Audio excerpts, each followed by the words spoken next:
Hola, ¿cómo están? Soy Efraín Benzaquén y les traigo un video resumen sobre los conceptos más importantes de la comunicación intercelular. Ahí vamos. Bueno, lo primero que vamos a dejar claro para hablar de comunicación intercelular es que en nuestro cuerpo hay muchísimas células. Según distintos estudios, distintas investigaciones, hay entre 30 y 37 billones de células y hay más de 200 tipos celulares. La gran mayoría son los elementos de la sangre, que ni siquiera son verdaderas células, porque los eritrocitos ya no tienen el núcleo y porque las plaquetas no son células, sino que son porciones del citoplasma de los megacariocitos que sirven para evitar las hemorragias. Después, lo que llamamos verdaderas células se distribuyen de acuerdo al siguiente gráfico. Y fíjense que las células casi menos numerosas son las que más volumen ocupa, que son los miocitos, es decir, las células musculares, sobre todo el músculo estriado. Acá debería haber un 1, dice 0,00, pero debería decir 0,001. Eso es el porcentaje de número de células. Por supuesto que en volumen son las células que más volumen ocupan. Después tenemos muchas células, qué sé yo, los fibroblastos de la dermis, los adipocitos que también ocupan muchísimo espacio, son apenas el 0,3%. Todo el sistema nervioso central y periférico tiene en número el 0,35%, de las cuales la gran mayoría son células de sostén de la glía, astrocitos, oligodendrocitos, células de Schwann, y apenas el 0,03 y algo son neuronas. Todo el epitelio que recubre nuestra piel representa el 0,5% de las células en número, todo el hígado el 0,8%, los linfocitos de una persona que no esté cursando una infección son aproximadamente el 1,5%, y las más numerosas son las células de todo el sistema respiratorio, de toda la médula ósea, que además es la que forma las células de la sangre, y las células endoteliales, es decir, ese epitelio plano simple tan complejo que recubre por dentro a todos los vasos sanguíneos y son muy numerosas porque está muy desarrollada la vascularización de nuestro cuerpo. Bueno, todas estas células, estos más de 30 billones de células, todas tienen que comunicarse y colaborar entre sí para que el organismo funcione. En este video vamos a explicar los grandes mecanismos a través de los cuales se produce esa comunicación. Bueno, esto es lo más importante. La comunicación intercelular se divide en tres grandes grupos. La más desarrollada, que es la comunicación química remota, a través de la cual las células no se tocan, sino que una célula libera una sustancia y esa sustancia actúa sobre un receptor en otra célula que puede estar más o menos distante, pero lo ven acá perfectamente en el esquema. Una célula, digamos, secretora, una célula que manda una señal, libera a las moléculas químicas que van a realizar contacto con el receptor en una célula distante que se llama célula diana y ahí se produce el efecto. Esta es la más difundida y después la vamos a explicar con detalle. Después está la comunicación por contacto, que también se llama comunicación yuxtácrina o mecanismo yuxtácrino de comunicación, a través del cual las células tienen una unión transitoria por las proteínas que tienen unidas a sus membranas. Entonces vemos acá una célula, en este caso es la célula señal, la que manda el mensaje, digamos, donde en vez de liberar la sustancia al medio ambiente, la tiene unida a su membrana a través de complejos proteicos, o glucoproteicos, mejor dicho, y actúa sobre el receptor en la célula diana y se produce el efecto. Una unión transitoria. Esto es muy propio del sistema inmunológico, ya lo vamos a ver en detalle. Y por último, tenemos las uniones permanentes entre las células, que es un mecanismo de comunicación, especialmente las uniones gap, a través de las cuales hay canales, túneles que unen el citoplasma de una célula con el citoplasma de la otra y dan una cohesión electroquímica, ya que los electrolitos, el agua y las pequeñas moléculas, muchas veces que son segundos mensajeros de señales químicas, pueden pasar libremente a través de estos pequeños poros. Todos estos mecanismos los vamos a explicar en este video. Entonces, acá tenemos las uniones gap. Obviamente las uniones gap nunca están solas porque no tienen fuerza para mantener unida una célula con la otra. Entonces siempre se acompañan de otras uniones. Uniones de desmosoma, uniones adherentes que unen los filamentos de actina. Las uniones de desmosoma, recuerden que unen los filamentos intermedios, son las que más fuerza de unión generan. Eso lo pueden ver en el video de uniones intercelulares. Pero hay un tipo de unión intercelular que son las uniones gap o las uniones nexo, que generan un túnel de unos 8 nanómetros que une una célula con la otra. El esquema lo tienen acá arriba, tienen una célula, estos puntos negros son distintas sustancias, segundos mensajeros, electrolitos, iones, calcio. El calcio es muy importante porque produce efectos de exocitosis, de contracción. Y hay dos proteínas idénticas a ambos lados de la célula que se fusionan entre sí y abren un canal. El canal tiene dos posiciones, como ven en la imagen de abajo, puede estar cerrado o puede estar abierto y obviamente no es un solo canal, sino que es un pool de canales. Acá tienen el esquema de cómo funcionan. No nos vamos a meter en cómo se llaman, ni los aminoácidos que tienen, ni en los complejos proteicos, no vamos a hablar de qué tipo de proteínas lo forman, pero sí ustedes tienen que saber que forman un canal que comunica el citoplasma de dos células contiguas, que las membranas plasmáticas de esas células quedan muy pegaditas y que no pasa solamente entre una célula y la otra, sino que son grupos de células, generalmente las que están unidas por estas uniones. Por ejemplo, todas las células del miocardio están unidas entre sí por uniones nexo. Todos los osteocitos están unidos entre sí por uniones nexo. Ahora se descubrió que todos los fibrocitos también están unidos entre sí, o sea, todos los fibrocitos de un sector del tejido conectivo están unidos entre sí por uniones nexo. Y bueno, cada vez se descubre más. Donde no están estas uniones nexo, son las neuronas del sistema nervioso central. No hay sinapsis química en el ser humano. Pero bueno, este es el mecanismo más básico de comunicación intercelular, que consiste en la unión de dos células, en la unión del citoplasma de dos células a través de canales que reciben el nombre de uniones gap. Continuamos. Bueno, después está el mecanismo yuxtacrino, que es una unión transitoria. También se llama unión por contacto o comunicación por contacto. Una célula expresa en su membrana una determinada molécula, generalmente glucoproteica, y otra célula expresa una molécula complementaria. Esto es muy frecuente en el sistema inmunológico. Lo que vemos en la imagen justamente no es una imagen caprichosa, sino que es una célula dendrítica, que es una célula presentadora de antígenos, es un tipo de macrófago que expresa en su membrana proteínas transmembrana que forman lo que se llama el complejo mayor de histocompatibilidad. Y acá lo que tenemos es un linfocito T que tiene la molécula complementaria, justamente la molécula CD8, que es la que le da el nombre a este tipo de linfocito T, pero todos los linfocitos tienen moléculas que se unen con sus receptores específicos en otras células del organismo, principalmente en las células presentadoras de antígeno, y esa complementación hace que haya una unión transitoria y haya un intercambio de señales. Lo que ocurre en esta imagen que les estoy mostrando es que la célula presentadora de antígeno, a través de otras moléculas del complejo mayor de histocompatibilidad, le presenta al linfocito T un antígeno que es lo que está representado acá en verde. Entonces, este linfocito va a poder desarrollar su respuesta inmunológica contra este antígeno específico. Esta célula va a empezar a entrar en mitosis, se va a dividir y va a dar origen a un montón de células que van a atacar específicamente a este antígeno. El concepto de la comunicación por contacto es que hay una unión transitoria entre las células con un intercambio de señales que produce obviamente una respuesta. Hay una célula que emite la señal, en este caso la célula presentadora de antígenos, y otra célula que interpreta esa señal, en este caso el linfocito. Pero todas las células del organismo expresan moléculas que le permiten al sistema inmunológico reconocerlas como propias. Continuamos.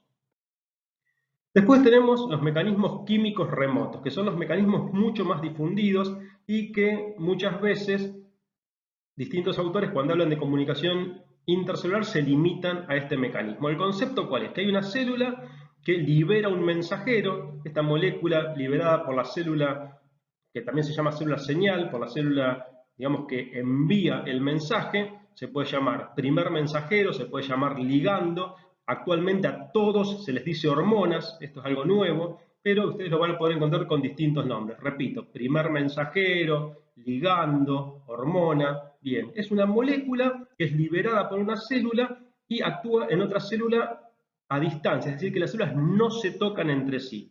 Para llegar desde la célula señal a la célula diana, es decir, desde la célula que envía la señal a la célula que va a recibir e interpretar la señal, puede difundir directamente por la matriz amorfa del tejido conectivo, por la matriz amorfa extracelular, o bien pasar, por ejemplo, por la sangre y actuar a mayor distancia.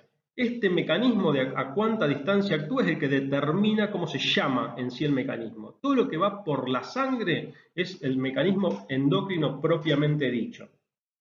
Generalmente, cuando estas comunicaciones ocurren entre células que no forman parte del sistema nervioso, siempre decimos que es endocrino, pero el endocrino real, el endocrino propiamente dicho, es cuando la partícula señala el primer mensajero, pasa al torrente sanguíneo, y desde el torrente sanguíneo actúa en una célula que puede estar a mayor o a menor distancia. Para que pueda actuar, la clave es que tenga el receptor, como ven acá en el esquema.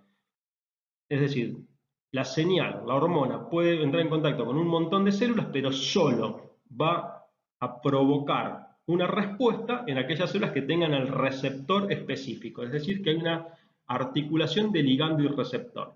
Si la molécula señal, la hormona, el primer mensajero, no pasa al torrente sanguíneo, sino que difunde por la matriz extracelular y actúa sobre células que están cerca, decimos que la comunicación es paracrina. Comunicación paracrina entonces es cuando está cerquita y actúa en otra célula. Acá vemos en el centro una célula liberando un mensajero, un primer mensajero que actúa en receptores de las células vecinas. Esto es la comunicación paracrina propiamente dicha.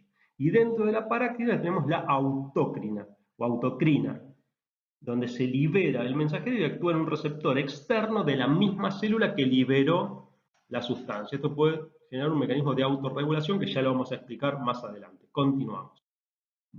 Muy bien, otra clasificación de la comunicación química es distinguir entre aquellas comunicaciones en las cuales interviene el sistema nervioso y aquellas en las cuales no interviene el sistema nervioso. Entonces, dividimos en la comunicación paracrina, es esa que se da a corta distancia, ya sea en células cercanas, donde el mensajero difunde por la matriz extracelular sin llegar a la sangre para actuar en la misma célula en forma autócrina o en células vecinas en forma parácrina, esa es la comunicación paracrina. Pero si la célula efectora de esta comunicación paracrina es una neurona, no se le dice, a veces se le dice neuroparácrina, pero generalmente se le dice neurócrina o más generalmente se le dice comunicación sináptica, es decir, la comunicación entre una neurona y una célula efectora. Esa célula efectora puede ser una célula muscular, ya sea músculo cardíaco, músculo estriado o músculo liso, o puede ser una célula secretora, ya sea una glándula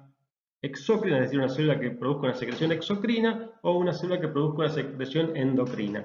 Entonces, lo que a nivel sistémico se llama paracrino, a nivel neuronal se llama sináptico, neurocrino o neuroparacrino. Mientras que aquella comunicación a distancia, a través de la sangre, que entre células que no pertenecen al sistema nervioso se llama endocrina propiamente dicha porque el mensajero pasa a la sangre, desde la sangre alcanza la célula blanco, cuando se produce desde una neurona se llama neuroendocrina, donde lo que ocurre es que la neurona libera su hormona o neurohormona a la sangre y esa hormona después actúa a distancia, ya vamos a ver esto más adelante, continuamos.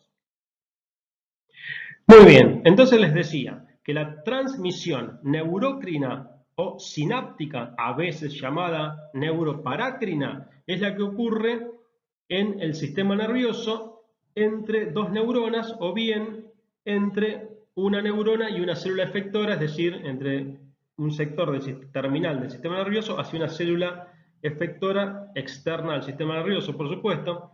Las sustancias neurotransmisoras se liberan en un espacio limitado que se llama espacio sináptico, donde tenemos la membrana presináptica, que es la que a través de la exocitosis, es decir, acá en el botón sináptico hay un montón de vesículas. Cuando entra calcio, porque llega la señal, se libera el neurotransmisor y ese neurotransmisor va al espacio sináptico, es un espacio limitado, donde va a estar la membrana postsináptica que va a tener receptores específicos para ese neurotransmisor y ahí es donde se va a producir la acción.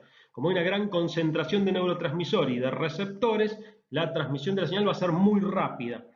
Y como es muy rápida y se tiene que reciclar por una segunda actuación, va a haber distintos elementos presinápticos, postsinápticos y perisinápticos que van a recaptar e inhibir rápidamente a ese neurotransmisor para reciclarlo en el botón sináptico. Si esto es en el sistema nervioso central, actúan los astrocitos, pero no nos queremos ir por las ramas. El concepto es que la transmisión es rápida, que el neurotransmisor es rápidamente recaptado o degradado y que los receptores también rápidamente se reciclan para volver a actuar en caso de un segundo estímulo. Continuamos. Muy bien, otro gran sistema de comunicación intercelular es el sistema endocrino. Este sistema endocrino se articula finamente con el sistema nervioso, pero genera efectos más a largo plazo, más lentos y más duraderos. Puede tardar minutos, horas e incluso días en producirse el efecto de los mensajes endocrinos. Este sistema endocrino se puede organizar de tres formas.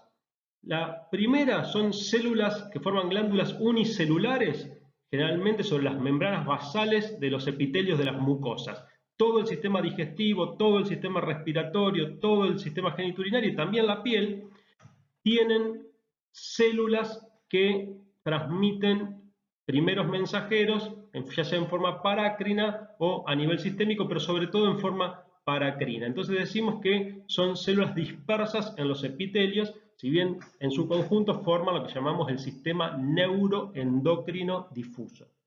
Por otro lado, tenemos el ejemplo de lo que ocurre en el páncreas, donde mezclado entre los acinos tenemos grupos de células que pueden ser de unas pocas de células hasta miles de células, y esa estructura forma lo que llamamos los islotes de Langerhans o los islotes pancreáticos, o el páncreas endocrino, que está como entreverado con el páncreas exócrino y que secreta la insulina. Justamente insulina viene de islote, glucagón y otros péptidos del páncreas endocrino. Y por último, cuando estas células de secreción endocrina se organizan formando órganos, la glándula tiroides, las paratiroides, las glándulas suprarrenales, la porción exócrina de los testículos y ovarios, forma lo que llamamos las verdaderas glándulas endócrinas, de las cuales la principal es la adenohipófisis, que es la que regula a todo el resto en coordinación con el hipotálamo. Entonces, el gran sistema no neurológico de comunicación intercelular es el sistema endocrino, que es el que regula la función de la mayoría de las células del organismo, sobre todo a mediano y largo plazo y en coordinación con el sistema endocrino, que es lo que regula a corto plazo. Continuamos. Bueno, vamos a dar ejemplos ahora de la transmisión neuroendocrina, que es aquella que ocurre cuando neuronas liberan neurohormonas o hormonas directamente desde sus terminales axónicos hacia la circulación sanguínea. Estas hormonas actúan a distancia, ya puede ser a corta o a larga distancia, es decir, van a actuar donde encuentren células que tienen receptores específicos. Hay dos sistemas muy desarrollados, muy importantes, que surgen justamente desde el hipotálamo, en lo que se llama la hipófisis anterior, que es una glándula endocrina propiamente dicha, que sintetiza y secreta los factores tróficos para la gran mayoría de las otras glándulas endócrinas, es decir, el factor trófico para la glándula tiroides es el que hace crecer y que permite la liberación de hormonas tiroides, el factor que hace desarrollar y que permite la liberación de hormonas de la corteza suprarrenal, etcétera, son todas sintetizadas y liberadas por el lóbulo anterior de la hipófisis. Eso lo vamos a ver después cuando veamos endocrino. Pero el concepto importante de transmisión neuroendocrina es que hay neuronas en el hipotálamo, núcleos hipotalámicos. Acuérdense que núcleos son somas de neuronas que están en el sistema nervioso central subcorticalmente, y hay dos grandes grupos. Hay un grupo de neuronas que liberan sus factores a nivel del tallo hipofisario, en el sistema porta hipofisario. Eso, el que no sabe lo que es el sistema porta hipofisario, que vaya al video de sistemas portas. En esos capilares se liberan lo que se llaman los factores de liberación. Esos capilares se unen en venas, se vuelven a capilarizar para entrar en íntimo contacto con las células de la adenohipófisis, y ahí se liberan los factores tróficos para todas las glándulas endocrinas del organismo. Esta liberación de justamente factores de liberación, estas neuronas, perdón, que secretan esos péptidos que van a indicarle a la adenohipófisis que libere a sus factores tróficos, son neurohormonas o es una transmisión neuroendocrina. ¿Por qué? Porque son neuronas que liberan sus factores a la sangre.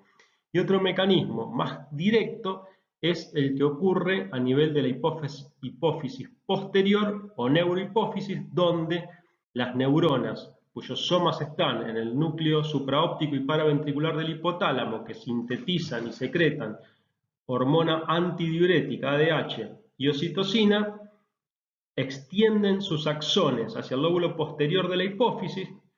Esas secreciones empiezan a acumular en este sector y cuando reciben el estímulo adecuado, por ejemplo, una concentración del plasma, en el caso del estímulo para la liberación del ADH, o qué sé yo, la succión del pezón por parte del bebé, en el caso de la liberación de oxitocina, puede haber distintos estímulos. Bueno, cuando se produce el estímulo se liberan al torrente sanguíneo y actúan sí a larga distancia porque van a actuar sobre el ADH sobre el riñón, la oxitocina sobre el útero o la glándula mamaria, bueno, etc.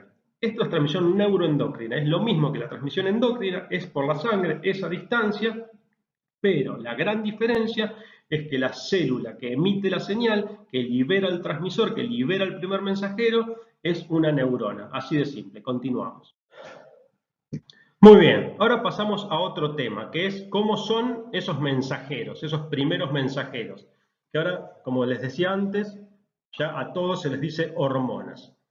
Hay muchísimas sustancias, ya hay más de 100 sustancias que están estudiadas, que se conocen todos sus componentes, cómo se sintetizan, cómo actúan, están bien catalogadas, o sea que no las podemos estudiar todas, pero sí podemos hacer una gran clasificación. La gran clasificación, la primera clasificación que tienen que saber es que se dividen en dos grandes grupos, que son las hidrosolubles, es decir, sustancias que son solubles en agua, pero son repelidas por los lípidos, y las liposolubles o hidrofóbicas, que son solubles en lípidos, pero que son repelidas por los ambientes acuosos.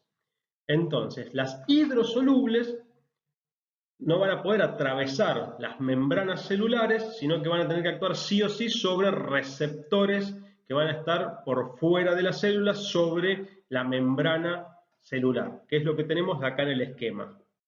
Acá dice proteínas porque el más frecuente de los transmisores de los primeros mensajeros hidrosolubles son péptidos o proteínas que actúan sobre receptores de membrana. El receptor de membrana genera un segundo mensajero intracelular que generalmente amplifica la señal y después se produce el efecto deseado, es decir, se induce la síntesis de una proteína en el núcleo, se abren canales para el cambio de polaridad de membrana, bueno, según cuál sea el ligando y cuál sea el receptor y cuál sea la célula, se va a producir el efecto. Pero después tenemos los liposolubles, que los liposolubles pueden entrar y salir de la célula sin problemas porque obviamente la capa lipídica se los permite. Generalmente para transportarse en el plasma necesitan ir unidos a alguna proteína porque no pueden difundir en el plasma, pero una vez que llegan hasta la membrana plasmática pueden ingresar a la célula y pueden tener receptores tanto citoplasmáticos como nucleares, y estas generalmente están más vinculadas a la inducción de procesos, por supuesto intracelulares, pero sobre todo intranucleares, que tienen que ver con la síntesis de nuevas proteínas o con la inhibición de la síntesis de proteínas. Continuamos. Bueno, acá tenemos entonces con mayor detalle el concepto de primer mensajero u hormona liposoluble e hidrosoluble. Las liposolubles son los esteroides, es decir, todos los derivados del ciclopentano perhidrofenantreno, que es la misma molécula de la cual se forma el colesterol, o directamente derivados del colesterol, pueden decir. Son todas las hormonas córtico-suprarrenales, son todas las hormonas sexuales. Después tenemos en otro grupo a todos los derivados del ácido araquidónico, que no es ni más ni menos que un derivado de un fosfolípido de membrana, del cual se generan las prostaglandinas y leucotrienos. La particularidad de estos primeros mensajeros es que, si bien son liposolubles, tienen también receptores a nivel de las membranas. Después tenemos las hormonas tiroides que derivan del aminoácido tirosina, pero por tener dos anillos carbonados son bastante liposolubles y pueden atravesar las membranas plasmáticas y actúan sobre todo sobre receptores nucleares. Después tenemos los gases, que los gases, digamos, son moléculas muy pequeñas, generalmente neutras, como es el óxido nítrico, el dióxido de carbono, y que van a atravesar libremente las membranas y van a actuar sobre distintos receptores. Después tenemos las hidrosolubles. Las hidrosolubles, para empezar, tenemos a los péptidos y a las proteínas. Si tienen más de 50 aminoácidos es una proteína, si tienen menos de 50 aminoácidos de esa cadena peptídica, decimos que es un péptido. El límite entre proteínas y péptidos es justamente la insulina, que es la que se toma como patrón. Desde la insulina a más grande es proteína, desde la insulina más pequeño decimos que es péptido, y obviamente necesitan receptores en las membranas. Todas las hormonas pancreáticas, todas las hormonas liberadoras hipotalámicas, la TSH, bueno, todas las que estuvimos viendo de la hipófisis anterior, todas las endorfinas, son todas hormonas que están constituidas por cadenas de aminoácidos. Después tenemos a los aminoácidos propiamente dichos y sus derivados. Entonces el glutamato, la histamina, la serotonina, todas las aminas biógenas, dopamina, adrenalina, noradrenalina.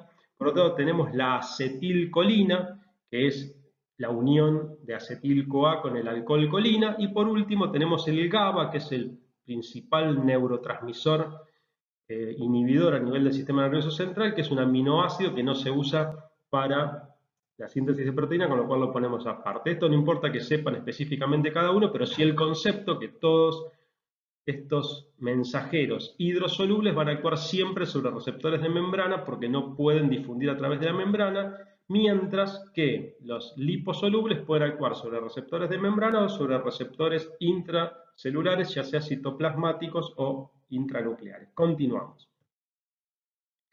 Bueno, como les decía, principalmente todo lo que son hormonas o primeros mensajeros liposolubles van a necesitar que ciertas proteínas los transporten por la sangre porque obviamente no son solubles en plasma, entonces necesitan proteínas transportadoras.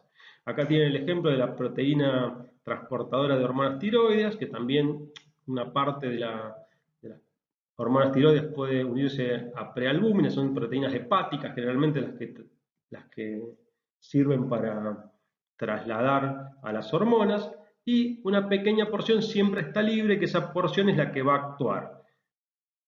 Cuando esa porción libre encuentra receptores, hay un equilibrio osmótico, se va a ir liberando más hormona de las proteínas transportadoras. No son exclusivas de las hormonas liposolubles, sino que también hay proteínas transportadoras de hormonas peptídicas como el factor de crecimiento similinsulina, que tiene una proteína específica para su transporte en plasma.